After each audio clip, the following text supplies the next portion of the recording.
Here's the tier list, but wait, don't click off just yet, because I actually have some interesting analysis for what I think are the top 10 decks in the Heroines Cup format. My name is Joe. Drink of the day is Peach and Honey Melon Tenzing. Welcome back to Marineford TCG, and today I want to talk about what I think the best decks are for the Heroines Cups. And I've got lists for all of my top 10 picks. So first up, here's an example of the slides I've got today. So in the top left, you're going to see the leader that we're talking about. In the middle of your screen, you're going to see a deck list that you can yoink by scanning this QR code. Shout out to Kari Kazoku for his deck maker and tier list maker. And then on the right, I've got win rates into what I perceive to be the best and most popular 4 decks in the Heroines Cup format. Because whilst there are going to be a bunch of different people playing various rogue decks, I think when you're looking at matchup data, the most important 4 by far are going to be Nami, Vivi, Bonney, and Boa. And this data is unfortunately a little bit of a hodgepodge and a mix of various different sources. Where I can, I've gone off TCG Matchmaking's last week Eastern ranked 1 billion bounty plus data, because that's obviously pretty good players playing at a reasonably high level. However, unfortunately, they don't cover all of the leaders. At least I couldn't find them on the website. I am subscribed to the Patreon, but I couldn't find all the data on their website. So where I couldn't find data on their website, I've used data from Kari Kaizoku's website, which unfortunately doesn't filter by ranked, but you can just choose private lobbies, which is going to be mostly ranked. So overall, most of this data should be ranked, but at least it should give you a brief overview of how the matchups are going for people on the sim. But don't take this as 100% gospel. If your experience differs, and mine does from the data on a couple of specific matchups, bear that in mind as well. And first up, and I think the best deck by quite some way, I think, not tier 0, but I think the best deck by a fairly wide margin is Blue Yellow Nami. You have a very close matchup into Vivi. Dice comes into it a lot, and whether Vivi sees their curve comes into it a lot. A slight favoured matchup into Bonney, which honestly I don't necessarily agree with. I think this matchup is very close, potentially even slightly unfavoured for Nami. But the amount of removal you can put into this deck is no doubt pretty good into Bonney. And if they opt for an 8-cost kid strategy, not only do we have the Nojiko Red Rock to remove that, but we also have Pudding, here she is, to punish them if they try and sit with a big hand. So I can see how the Bonney matchup's pretty close. And of course, you just have a very, very favoured matchup into Boa. Boa likes to swing a lot of 5s and 6s, and your lead effect just putting you to 7k. It's just really good in the matchup. We also have decent life burn effects in both the Nami and the Captain Kids to burn Boa's lives. And if they do get a little bit too crazy, you can Red Rock their big stuff, or Raging Tiger / Nojiko their small stuff, if you need to get rid of it. Although, because of our lead effect, we typically don't. The one weird card I've got in this deck list is the Katakuri. This is sort of an idea I've had for maybe into the mirror. You can get rid of a Robin. Into the Vivi deck, you can get rid of like a Chakapel whilst establishing a guy, could be okay. And into Bonney, this is another way to get rid of Kid whilst actually establishing a body, which could make it more valuable than Red Rock in certain spots. If you don't like this card, I'd opt maybe for a couple of copies of Flame Split. It's always a decent shout. But this is just something that I think could be pretty interesting for the Heroines format in particular. If you are just looking to win your Heroines Cup, you don't have a particular pet deck that you really want to take far, I would strongly recommend Nami. I think it is the best deck, and it's also probably the most expensive deck. You need both of these. If you can't afford the Robins, you can play Kumas, but there is no alternative to Nami. You kind of just need this card. One thing I forgot to mention on the Nami is some people will prefer to play Thriller Bark. For me, I hate that shit anyway, but in Heroine specifically, that's doing nothing into 8-cost Kid, and it's doing nothing into Mirror. Like, the Mori is okay. The Mori is okay for sure. But the actual Thriller Bark cards like Perona and Hogback, they're just not doing anything in 2 of the most important matchups in my eyes. So I'm definitely not playing Thriller Bark for this format. Although if you don't expect much 8-cost Kid and you don't expect many mirrors, I guess you could. Moving on to my number 2 pick, we have Jewelry Bonney, which I think is a solid second place. We have pretty close matchups into all of the big 3. Now, this is the build that I've sort of put together for this event. I think the Doflamingo and Lauren Beppo stun stuff is going to be much more valuable than 9-drop Shanks. I don't think 9-drop Shanks is going to be very good at all. It does very little into Vivi for obvious reasons. It's not that great into Boa because I don't really want to blow up their 9-drop Boa. And into Nami, its targets are again limited because you don't really want to kill the Robin. So for me, the stun stuff is better. And there's quite a cool interaction actually with the Dofi. You can, if you stun Vivi's leader, they can't do anything rush, which is kind of cool. I think a lot of your success as Bonney is going to come down to how often you're able to find this Tashigi. There's a lot of removal in these top two, especially in Nami and Vivi. Boa, not so much. That is your best matchup of the three. But both Vivi and Nami are very removal-focused decks. So if you're able to find a Tashigi, that's going to help you out immensely. I'm on 2 copies of Kid. I do think it's very good into Boa. It's also pretty playable into Nami, although I would definitely avoid playing this into Vivi, because they have all sorts of power down at the very least, even if they don't have the removal. Also on quite a heavy 5-cost package with the lore, just to help you going a little bit wider in the matchups like Nami and Vivi, where they're pretty good at dealing with one guy a turn, but it can be more difficult for them to deal with 2 things per turn. The Carrot in particular freezes a really high threshold into both of these decks. Cavendish is a classic, and one card that I would be interested in trying out in this deck, if you have the time, is the 5-cost Smoker. 5/7 stat line is just great into Nami because it swings at that baseline over their leader effect.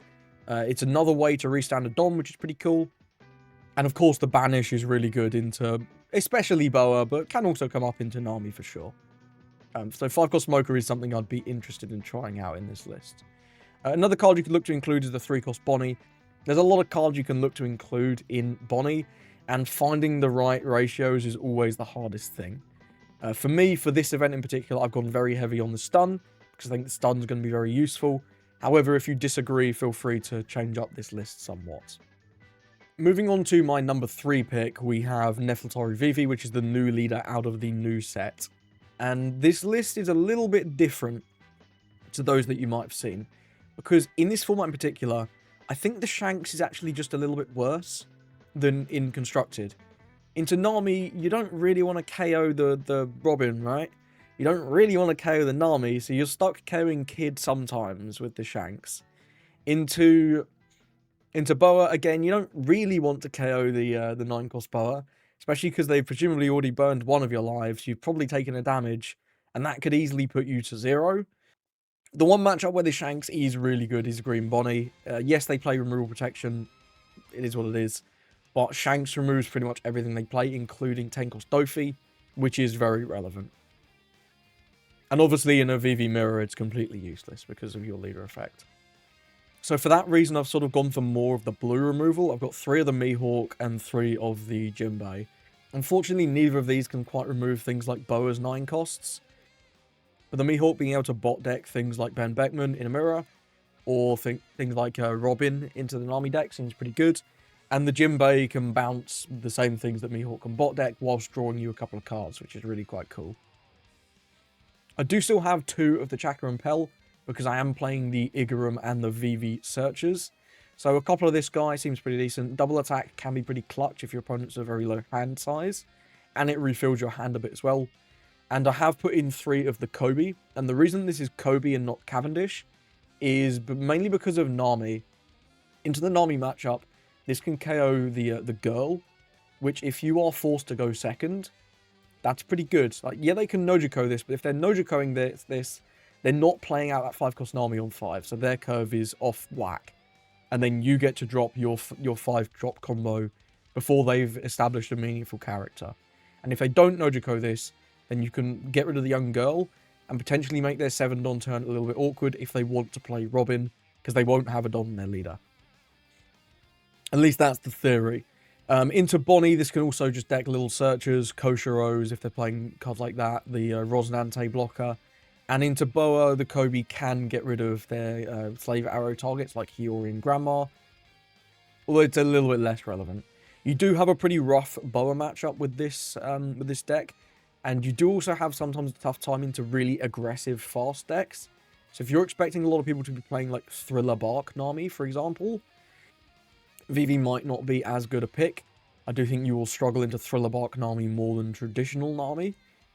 But the removal aspect this deck has gives it a pretty solid chance into Boa. And I think it's just a very solid, reliable deck overall. Finally, in I think a solid 4th place. I think the gap between the other 3 is fairly high for Boa. Boa has some better matchups into a lot of the lower ranked stuff, but like the Nami matchup is so diabolically bad because their deck just kind of counters ours. It is what it is. I mean, we saw that in the Japan finals, right? People were expecting a massive amount of Boa, and the finals was just a Nami mirror because Nami just counters Boa quite hard. You can absolutely still win. I think Pudding is going to be your key to victory in that matchup a lot of the time. Just sort of burning one of their lives, making it so they've got a really large hand, and then hitting them with a mean Pudding. Sort of hoping they draw a little bit rough off that Pudding. If they ever don't have a Don on their leader, I mean, you're in the money. But I think that's very unlikely. If you wanted some way to deal with Young Girl, that could be interesting if you can find some way to sort of rest a 2, maybe a Flame Split, something like that, just to get rid of that Don that they regenerate every turn. But broadly speaking, this is a fairly generic Boa list. You do have a good matchup into Vivi because we're pretty fast. And if they are playing things like Shanks that actually KO, I mean, it's pretty good for us.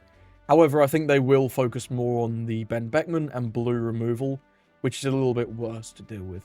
Although, again, in that matchup, cards like Pudding and FEMA are just very, very important into Vivi.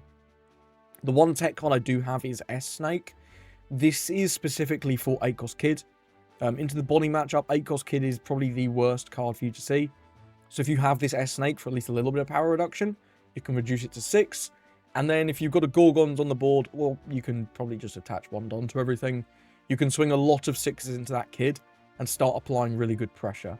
And if they can't deal with the S-Snake, then you get to do it again on the when attacking. It's also another trigger. Why not? If you don't like this card, you could consider trying out Red Rock or 8-cost Katakuri. But those cards are more vulnerable if the opponent has a 3-cost Tashigi. So that's why I've gone with the S-Snake in Boa specifically. I think Boa is a really solid deck, but the Nami matchup just scares me a little bit too much for me to bring this personally. Next up, I think one of the more hyped decks for this format, which is a bizarre thing to be saying. I never thought I'd say that. Is Shirahoshi. Shirahoshi is a lot of fun. I love this deck. If you're a friend of the channel, you know I love Shirahoshi. And I think you can compete, but I think some slight consistency issues in if you don't specifically see a really strong curve early game, you're just not doing anything for so long because you can't attack. So your opponent can kind of snowball you a little bit. In addition, Nami going Life Burn into Pudding can sometimes be tough. And if you aren't able to find your 2-cost Shirahoshi, which we have a lot of search, I'm playing a lot of search in this deck, but sometimes you just won't see it, then you're very vulnerable to the removal decks. I actually disagree with these win rates somewhat. I think Boa is much more favoured than 45%. I'd probably give this more of a 55. And I think we're actually worse than this into Nami. So, bit weird there. The Vivi matchup has felt slightly difficult, but again, if you find the Shirahoshi, it's much more winnable than 30%, I think. I think probably closer to 45. So this is one where sort of my personal experience with the deck, it sort of leads me to disagree with the stats, but maybe I'm just coping. The Bonney matchup can be tough because of 8-cost Kid, especially if they can protect it. We do have ways to interact with that, as I spoke about in my Shirahoshi video. You can rest Tashigi and then pop it with Megalo. You can rest Tashigi and then pop it with Shanks. You can double pop it with a Megalo and a Shanks, or 2 Megalos. You do have ways for that. And then Hody Jones to rest their blockers is always a really nice push. I do think Shirahoshi is slightly better than these numbers would suggest, but I do think she has some slight consistency issues, and the over-reliance on this 2-drop is a little bit scary. In terms of the list, I have put in the 2 Shanks, just to try and improve the Bonney matchup a little bit more. However, if you don't think there's going to be a lot of Bonney, or if you don't think this is necessary for the Bonney matchup, you could definitely cut these. And in my video, I had an extra copy of Ancient Weapon Poseidon, and an extra copy of I Know You're Strong. The extra consistency piece is always nice, and the extra stun is pretty nice into both Nami and Vivi and Boa. All 3 of these decks have pretty good targets for this, but it's definitely not mandatory at more than 2. Now, I think one deck that's a little bit underlooked, but probably maybe not, because people always have Lim on their radar, is Lim. Lim, if you're really good at winning dice, this deck can be incredible. I mean, this matchup data is pretty solid in my opinion. 75% into Vivi is kind of wild. I guess if you get first, they really just can't deal with the aggression, even though they have pretty good removal later on. Bonney being close was quite surprising as well, because Bonney's felt pretty tricky for Lim in the past when I played it. But I guess, again, if you are just fast enough, maybe we can aggro them down. And then Boa being about 56 seems about right. I think it's a close matchup, but the addition of the Perona that we gained in OP14 definitely does help. And the new Lim is really nice to just increase your leader up to 6. In terms of what I've changed from the list in my video, I've changed some of the events. I've cut out the Resand event because it wasn't really coming up. And I've cut out the Slow Beam Sword because that was mainly for the Ace matchup. And I've put in Judgment of Hell. This will help into the aggressive Boa matchup. But will also be decent into Nami, because Nami often swings like quite a lot of 6s and 7s. So having Judgment of Hell for that seems pretty good. And I've also gone up 1 DMG, so you have extra reliable ways to rest blockers, of which I think there will be a lot in this meta. The other thing that I mentioned in the video is you could play the Chopper instead of the Sanji. They're very similar. For this meta, I would definitely be playing the Sanji, because 7k is so relevant into Nami. I think the fact that your swings are a lot of 5s and 6s is going to make your Nami matchup pretty difficult. But if you can dodge that, or just maybe your Nami opponent gets a little unlucky, doesn't find their girl, so doesn't have a Don in their leader every turn, I think you're pretty reasonable into most of the rest of the field. Just that 7k base leader is pretty tough when all of our guys like to swing for 5s and 6s. Now, the next deck that I want to talk about is the Promo Nami, and this has been getting a little bit of hype lately. And I think this is another one where if you are a skilled player of this deck, I think you will do better than these numbers suggest. Certainly into Bonney. I guess if they're playing the non-drop Zoro, that could be pretty tough if they're able to get to that and sort of establish that safely. However, with Vivi and Nami being very hard removal decks, I don't think Bonney should be playing 9-drop Zoro. You're kind of just gambling on them not having the Red Rock or the Shanks in Vivi's case. But if you are a skilled pilot, I think this Nami deck is no joke. None of these decks are that aggressive. Boa, when she's not getting triggers, is not as aggressive as you might think. When she's getting Gorgon triggers and Ram triggers left and right, this deck kind of goes crazy. But when she doesn't, it's quite slow. They do have the life burn in the Nami and the 9-drop Boa. But again, those cards are quite costly on curve. And the Nami is also completely unsearchable, so they've got to just lock into it. I think this deck is one of the more difficult ones to play because you're not using the same skill set as you use for other decks. It's all about sort of board understanding, and understanding when you can use Don, when you should use which characters and events. But if you are a Nami fan, I think this is the best time you're going to get to play this Nami, and I think she could absolutely take some scalps in these Heroines battles. Next up, one that I have not tested, but I have a little bit of hope for, and the data's not too bad either, is Purple Yellow Pudding. Now, you are pretty unfavored into Vivi, which I can see. If you're not able to get to your Linliner cycle early and they can just shanks it immediately, it's going to be pretty tough because we don't have unblockable in this deck. So they are able to pretty effectively sit behind their blockers, and your Katakuris are sort of just Ben Beckman food. They get Ben Beckman all day, or they get, again, KO'd by shanks. However, ramping up and just spamming out these big units does seem like it could have a lot of potential.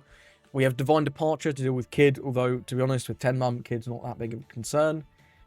Now, Boa can be a little aggressive, but I think in this matchup, you're just going to want to starve. Just don't attack them, don't give them triggers in the early game. And then once you start getting to the point where you're able to play out Katakuris and even play out 10-mums, I think you're going to be more favored the more the game goes on.